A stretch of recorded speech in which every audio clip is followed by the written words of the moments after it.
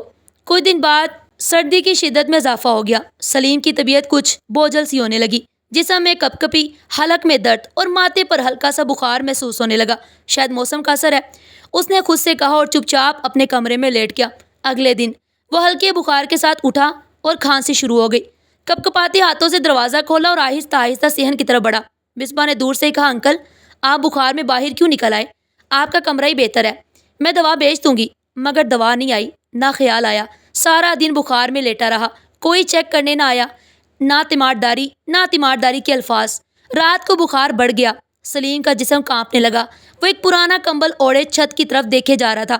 زبان سے ایک لفظ نکلا، بی بی آج تو تیرا ہاتھ چاہیے تھا۔ اسی وقت گیٹ پر کام کرنے والا چوکیدار جو دور سے سب کچھ دیکھتا رہا تھا آہستہ سے اندر آیا۔ بابا جی طبیعت ٹھیک نہیں لگ رہی، آئیے میں آپ کو ڈاکٹر کے پاس لے کر چلتا ہوں۔ سلیم نے کمزور آواز میں کہا، نہیں بیٹا، بس کوئی دوا دے دو، بہت تکن ہے۔ چوکیدار فوراً بازار گیا، کچھ گولیاں بخار کی، دوا اور گرم دودھ لے کر آیا۔ اس نے خود اپنے ہاتھوں سے سلیم کو دوا دی اور کمبل اچھی طرح لپیٹا۔ بابا جی آپ میرے باپ جیسے ہو، ایسی حالت میں اکیلے نہ رہا کریں۔ سلیم کی آنکھوں سے آنسو بہہ نکلے۔ یہ اجنبی انسان تھا لیکن دل میں انسانیت باقی تھی۔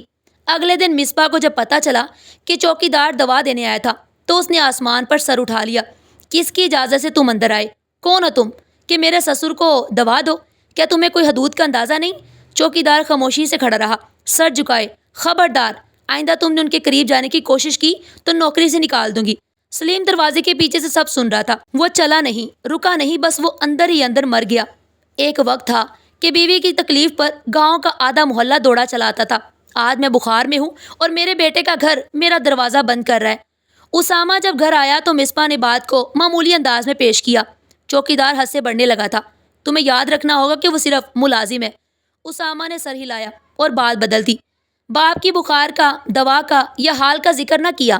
سلیم نے اس رات کمرے کی کھڑکی کھول کر چاند کی روشنی کو دیکھا۔ چاند تو وہی ہے جو میری بیوی کو گاؤں کی چھت پر پسند تھا، پر حالات کتنے بدل گئے ہیں۔ اس نے ایک پرانا رومال نکالا جس پر بیوی نے اس کے لیے سورہ شفا لکھی تھی۔ یہ نہیں چاہیے بی بی، بس تیرا پیار یاد آتا ہے جب کسی دوا سے نہیں ملتا۔ وقت کا کام گزر جانا ہے، مگر کچھ زخم ایسے ہوتے ہیں جو وقت کے ساتھ نہیں بھرے جاتے بلکہ ہر گزرتا لمحہ ان میں نمک بھر دیتا ہے۔ سلیم کے لیے بھی وقت گزر رہا تھا، لیکن وہ وقت جس میں نہ مسکراہٹ تھی، نہ کسی خوشی کی جھلک، صرف خاموشی، تنہائی اور وہ حسرتیں تھی جو ہر دن کی صورت کے ساتھ بڑھتی ہی چلی جا رہی تھی۔ 5 سال بیت چکے تھے مگر سلیم کے دل کی حالت ویسی کی ویسی رہی۔ اب وہ بہت کم بولتا، اکثر جائے نماز پر بیٹھا رہتا، قرآن کی تلاوت کرتا۔ اس کے گرد جیسے دنیا بدل گئی، مگر اس کا دل وہیں رکا رہا جہاں اس نے سب کچھ قربان کیا تھا، اپنے بیٹے کی خاطر، اس کے خوابوں کی تکمیل کے لیے۔ انہی برسوں میں اسامہ اور مصباح کو ایک بیٹا ہوا۔ اس کے گھر میں کہکوں کی گونج سنائی دی، لیکن ان کہکوں میں اس بوڑھے باپ کے لیے کوئی جگہ نہیں تھی۔ پوتے کی پیدائش کے دن سلیم دروازے کے پاس بیٹھا رہا۔ کسی نے آ کر خوشخبری نہ دی، نہ مٹھائی دی اور نہ مبارکباد مانگی۔ جب ہسپتال سے واپسی ہوئی تو سلیم دور سے جانگتا رہا کہ شاید کسی لمحے بچہ اسے دکھا دیا جائے، مگر مصباح نے بچے کو چھپا کر رکھا۔ یہ لوگ گاؤں والے ہوتے ہیں، جراثیم پھیل جاتے ہیں، بچے کے قریب نہ جانے دینا۔ مصباح اسامہ سے کہا، اسامہ نے بے دلی سے سر ہلایا۔ شاید اسے اندر کہیں احساس تھا لیکن زبان بند تھی۔ بیوی کی مرضی حرف آخر بن چکی تھی۔ سلیم نے کبھی بچے کی ضد نہیں کی، نہ گود مانگی اور نہ ہاتھ بڑھایا۔ بس رات کو جائے نماز پر بیٹھ کر خدا سے یہی کہتا کہ یا اللہ، جو چہرہ دنیا نہیں دکھا رہی اسے خواب میں ہی دکھا دے، تاکہ میں بھی جان سکوں کہ میرے خون کی نسل کیسی ہے۔ وقت گزرتا گیا۔ سلیم اب اتنا کمزور ہو چکا تھا کہ کبھی کبھی چلتے ہوئے بھی در و دیوار کا سہارا لینا پڑتا۔ کمر جھک گئی تھی، بینائی دھندلا گئی تھی، مگر دل میں ایک ہی دعا رہ گئی تھی، یا اللہ، میرا وقت جب بھی آئے مجھے سجدے میں بلا لینا۔ ایک دن گھر میں دعوت رکھی گئی۔ مصباح کے خاندان کے لوگ آ رہے تھے۔ سب کچھ سجاوٹ میں مصروف تھا۔ مصباح نے صبح ہی سے تیاریوں کا آغاز کر دیا، مگر ایک کام اس نے سب سے پہلے کیا۔ سلیم کو چھت کے کمرے میں بھیج دیا۔ انکل، آج آپ چھت پر ہی رہیں گے، نیچے مہمان آئیں گے، کوئی انجان بزرگ دیکھ کر کیا سوچے گا۔ سلیم نے خاموشی سے اپنا قرآن اٹھایا اور چھت کی سیڑھیاں چڑھنے لگا۔ قدم لرزنے لگے، لیکن اس کی زبان پر کوئی شکوہ نہیں تھا۔ بس دل کہہ رہا تھا کہ یہ میرے بیٹے کا گھر ہے، لیکن اس میں میرے لیے کوئی کمرہ نہیں۔ اوپر چھوٹے سے کمرے میں جائے نماز بچھا کر وہ بیٹھ گیا۔ نیچے کہہ کے موسیقی، مہمانوں کی باتیں، خوشبوئیں، سب زندگی کی علامتیں تھیں، مگر سلیم کی زندگی کا رنگ اب صرف سجدوں میں رہ گیا تھا۔ عصر کی نماز کے بعد وہ سجدے میں گیا اور کافی دیر وہیں ساکت رہا۔ شاید کوئی دعا مانگ رہا تھا یا شاید خاموشی سے اپنا حساب کر رہا تھا۔ نیچے دعوت اپنے زور و شور پر تھی۔ مصباح اور اسامہ مہمانوں کی آؤ بھگت میں مصروف تھے۔ کوئی بوڑھا باپ ان کے خیال میں بھی نہیں تھا۔ وہ چھت پر سجدے میں جھکا بیٹھا رہا اور وقت گزر گیا۔ رات کو جب سب مہمان جا چکے اور گھر میں خاموشی ہو گئی تو مصباح نے کہا، او انکل تو اوپر تھے، کھانا بھی نہیں دیا کسی نے۔ اسامہ جب تھکا ہوا تھا کچھ بیزاری سے چھت پر گیا۔ دروازہ کھولا تو کمرے میں ہلکی سی روشنی چل رہی تھی۔ سلیم جائے نماز پر جھکا ہوا تھا، ساکت، بے حرکت۔ ابا، اسامہ نے آہستہ سے پکارا، مگر کوئی جواب نہیں آیا۔ ابا، اس نے آگے بڑھ کر کندھے کو چھوا۔ سلیم اب دنیا کی ساری تحقیر، تنہائی اور بے قدری سے آزاد ہو چکا تھا۔ وہی جائے نماز جس پر اس نے سالوں دعائیں مانگی، آج اس کے لیے آخری مسکن بن گئی تھی۔ اسامہ کے ہاتھ کانپنے لگے، آنکھوں سے آنسو پھوٹ پڑے۔ وہ گھٹنوں کے بل بیٹھ گیا۔ ابا، میں نے کچھ نہیں کیا۔ وہ سجدے کے قریب بیٹھا رہا، جیسے چاہتا ہو کہ وقت لوٹ آئے اور ایک بار پھر وہ لمحے واپس آ جائے جب باپ کی قربانیوں کو سراہا جا سکتا تھا، مگر وقت کبھی لوٹ کر نہیں آتا، اور کچھ سجدے ایسے ہوتے ہیں جو زندگی بھر کے سجدوں پر بھاری پڑ جاتے ہیں۔ دعوت کے اگلے دن کا سورج نکلا تو وہ روشنی لے کر نہیں آیا جو عام طور پر کسی خوشگوار تقریب کے بعد آتی ہے۔ گھر میں خاموشی کچھ اور تھی، ایک بے نام سا سناٹا جو دیواروں پر چمٹ سا گیا تھا، جیسے کچھ چھین گیا ہو، جیسے کسی دعا کی روشنی بجھ گئی ہو۔ اسامہ کی آنکھ کھلی تو سر میں ہلکا سا درد۔ رات تک مہمانوں کی خاطرداری، باتیں، کہہ کے تعریفیں یاد آ رہی تھی۔ مصباح کچن میں ناشتے کے انتظام میں مصروف تھی، مگر دونوں نے نہ جانے کیوں چھت پر موجود بوڑھے باپ کی خبر لینے کی زحمت نہیں کی۔ انکل کو اب تک کسی نے بلایا نہیں؟ ملازمہ نے آہستہ سے پوچھا۔ مصباح نے بے پرواہی سے کہا، وہی ہوں گے، آئے تو دروازہ کھل جائے گا، جب بھوکے ہوں گے نیچے آ جائیں گے۔ لیکن دروازہ نہیں کھلا۔ دوپہر ہونے کو آئی، سورج کی کرنیں چھت پر خوب چمکنے لگی، اور اسامہ کو اچانک خیال آیا کہ ابا کہاں ہیں؟ کل سے کچھ کھایا بھی ہوگا کہ نہیں۔ وہ سیڑھیاں چڑھ کر چھت پر پہنچا۔ کمرے کا دروازہ آہستہ سے کھولا تو وہی منظر جو کل رات دیکھا تھا آج بھی ویسا ہی تھا۔ سلیم جائے نماز پر جھکا بیٹھا تھا۔ فرق صرف اتنا تھا کہ آج فضا میں ساکت خاموشی تھی اور جسم میں کوئی سانس نہیں تھی۔ ابا، اسامہ کی آواز کپ کپائی۔ وہ دوڑا، آگے بڑھ کر کندھے کو ہلایا، مگر وہ جسم جو کبھی دعا مانگتے ہونٹوں سے لبریز ہوتا تھا اب مکمل خاموش ہو چکا تھا۔ آنکھوں کے سامنے اندھیرا چھا چکا تھا۔ وہ فرش پر بیٹھ گیا اور ایک پل کو سب کچھ رک گیا۔ مصباح اوپر آئی تو اس کے چہرے پر کوئی افسوس نہیں تھا، بس ایک ہلکی سی حیرانی۔ پھر اس نے آہستہ سے کہا، اللہ ان پر رحم کرے۔ اچھا ہوا کہ سکون سے چلے گئے۔ نیچے اترتے ہوئے اس نے دھیرے سے کہا، آخر کار ایک بوجھ کم ہوا۔ اسامہ نے کچھ نہیں کہا، بس سر جھکا کر چھت سے نیچے اترایا۔ کفن دفن کی ذمہ داری پڑوسیوں اور چوکیداروں نے سنبھالی۔ نہ کوئی آنکھ اشک بار ہوئی، نہ کوئی ماتم، نہ کوئی مخلص دعا۔ جنازہ چھوٹا سا تھا، مگر سلیم کے اعمال آنسوؤں میں لکھے جا چکے تھے۔ اس رات اسامہ دیر تک چھت پر بیٹھا رہا اور سوچتا رہا کہ کیا واقعی اس کا باپ بوجھ تھا، یا وہ خود ایک ایسا بیٹا تھا جو محبت کا بوجھ نہ اٹھا سکا۔ اب اگلی صبح گھر میں ایک اور سناٹا تھا۔ بچہ جو رات تک ماں کی گود میں کھیل رہا تھا آج اچانک پیٹ پکڑ کر چیخنے لگا، امی درد ہو رہا ہے، بہت زیادہ۔ مصباح گھبرا گئی۔ اسامہ پریشان ہو کر آگے بڑھا، کیا ہوا بیٹا، کہاں درد ہے؟ یہاں پیٹ میں۔ بچہ مسلسل تڑپ رہا تھا، بے چینی میں۔ دونوں اسے لے کر فوراً ہسپتال پہنچے۔ ڈاکٹر نے جلدی سے چیک اپ کیا، چہرے پر تشویش کے سائے اترنے لگے۔ بچے کو فوراً ICU میں منتقل کرے، اپینڈکس کا انفیکشن ہے، بہت بگڑ چکا ہے۔ اسامہ اور مصباح دونوں ہکا بکا کھڑے رہ گئے۔ 2 دن پہلے تک تو بچہ خوشی خوشی کھیلتا تھا، آج زندگی اور موت کی جنگ میں تھا۔ چند گھنٹے بعد ڈاکٹر باہر آیا اور صرف ایک جملہ کہا، ہم پوری کوشش کر چکے ہیں مگر بچہ اب نہیں رہا۔ زمین جیسے اسامہ کے قدموں سے کھسک گئی۔ مصباح نے وہیں بیٹھ کر چیخ ماری اور اسامہ نے دیوار کا سہارا لے کر کھڑا ہوا۔ آنکھوں سے آنسو بہتے رہے لیکن دل میں ایک گہرا خوف، ایک انجانی چیخ گونج رہی تھی، جیسے کائنات کی کسی کونے سے پکار آ رہی ہو کہ جس باپ کے لیے آنکھ نم نہ ہوئی اس کے پوتے کو کاندھے پر لے کر جانا پڑا۔ تدفین کے وقت قبرستان میں 2 قبریں بنی ہوئی تھی، ایک سلیم کی اور ایک اسامہ کے بیٹے کی۔ دادا اور پوتا جنہیں دنیا نے ایک دوسرے سے جدا رکھا، قدرت نے انہیں ایک ساتھ سلا دیا۔ اسامہ قبر پر بیٹھا رو رہا تھا، ابا میں نے آپ سے سب کچھ چھین لیا، وقت، عزت، محبت، اور بدلے میں خدا نے مجھ سے میری خوشی چھین لی۔ مصباح خاموش کھڑی تھی، آنکھوں سے آنسو روا تھے مگر دل کی تکلیف کچھ اور تھی، ایک ایسی سزا جو رشتوں کی توہین پر ملی اور وہ لمحہ لمحہ انہیں جلاتی رہے گی۔ قبرستان کی فضا بوجھل تھی، خاموشی اتنی گہری تھی کہ جیسے ہوا نے بھی سانس لینا چھوڑ دیا ہو۔ ہلکی ہلکی مٹی دونوں قبروں پر ڈالی جا رہی تھی، ایک سلیم جس نے زندگی بھر قربانیاں دی اور دوسرا اس کے پوتے کی جس کی معصوم ہنسی اب کبھی سنائی نہیں دے گی۔ 2 نسلیں جو زندگی میں ایک دوسرے کو چھو بھی نہ سکی، آج مٹی کے نیچے ایک ساتھ سوئی۔ اسامہ قبر کے کنارے پر بیٹھا تھا، ہاتھوں میں اپنا چہرہ چھپائے روتا ہی چلا جا رہا تھا۔ وہی شخص جو کبھی باپ کے چپ چاپ برتن دھونے پر بھی خاموش رہا، آج اپنی آواز کھو چکا تھا۔ اسے لگ رہا تھا کہ کائنات کی ہر شے اس پر لعنت بھیج رہی ہے، ہر درخت مٹی کے دانے سے اسے پکار رہی تھی۔ تم نے ایک باپ کو اکیلے کیا، ایک پوتے کو دادے کے پیار سے محروم کیا۔ پاس کھڑی مصباح خاموش تھی، اس کے چہرے پر وہ غرور نہیں تھا جو پہلے ہوا کرتا تھا۔ بچے کی موت نے اس کے لہجے سے سختی، آنکھوں سے روشنی اور دل سے سکون چھین لیا تھا۔ وہ جان چکی تھی کہ جس باپ کو نوکر سمجھا وہ اصل میں رب کی رحمت تھا، جسے کھو کر وہ ایک عذاب میں مبتلا ہو چکی تھی۔ اسامہ نے کانپتے ہاتھوں سے سلیم کی قبر پر ہاتھ رکھا اور دھیرے سے کہا، بابا کاش میں وقت پر سمجھ جاتا، کاش آپ کے سرد ہاتھوں میں ایک بار محبت سے ہاتھ رکھ دیتا، کاش آپ کو سجدے میں تنہا نہ چھوڑتا۔ آنکھوں سے آنسو بہتے اب رکنے کا نام نہیں لے رہے تھے۔ اس نے اپنے بیٹے کی چھوٹی سی قبر کی طرف دیکھا اور بے ساختہ کہا، یہ میرا صلہ ہے بابا، جس بیٹے کے لیے آپ کی محبت نہیں دکھائی خدا نے وہی بیٹا مجھ سے چھین لیا۔ کچھ دیر بعد لوگ منتشر ہو گئے، بس 2 قبریں رہ گئیں اور ایک شخص جو ان کے درمیان بیٹھا اپنے اعمال کا حساب کر رہا تھا۔ 2 مہینے، سال گزر گئے مگر اسامہ کا دل وہی رکا رہا۔ اس لمحے جب اس نے اپنے باپ کو جائے نماز پر آخری سانس لیتے چھوڑا، اب وہ اکثر قبرستان آتا، دونوں قبروں کے درمیان بیٹھتا، قرآن پڑھتا، آنکھیں بند کرتا اور صرف ایک ہی دعا مانگتا کہ یا اللہ جو کمی رہ گئی اسے میرے آنسوؤں سے معاف کر دے۔ ماں باپ کی قربانیوں کی قیمت کبھی دنیا چکا نہیں سکتی، اور جو اولاد اپنے والدین کو بوجھ سمجھتی ہے وہ زندگی میں کبھی حقیقی سکون حاصل نہیں کر پاتی۔ وقت پر رشتوں کو نہ پہچانا جائے تو وقت رشتوں کو چھین لیتا ہے۔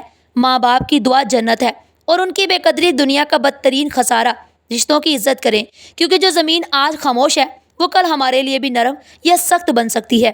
ناظرین، آج کی یہ کہانی آپ کو کیسی لگی؟ کمنٹ باکس میں اپنی قیمتی رائے کا اظہار ضرور کیجیے گا۔ کل ملتے ہیں ایک نئی کہانی کے ساتھ، تب تک کے لیے اپنا اور اپنے پیاروں کا بہت سارا خیال رکھیے گا۔ شکریہ، اللہ حافظ۔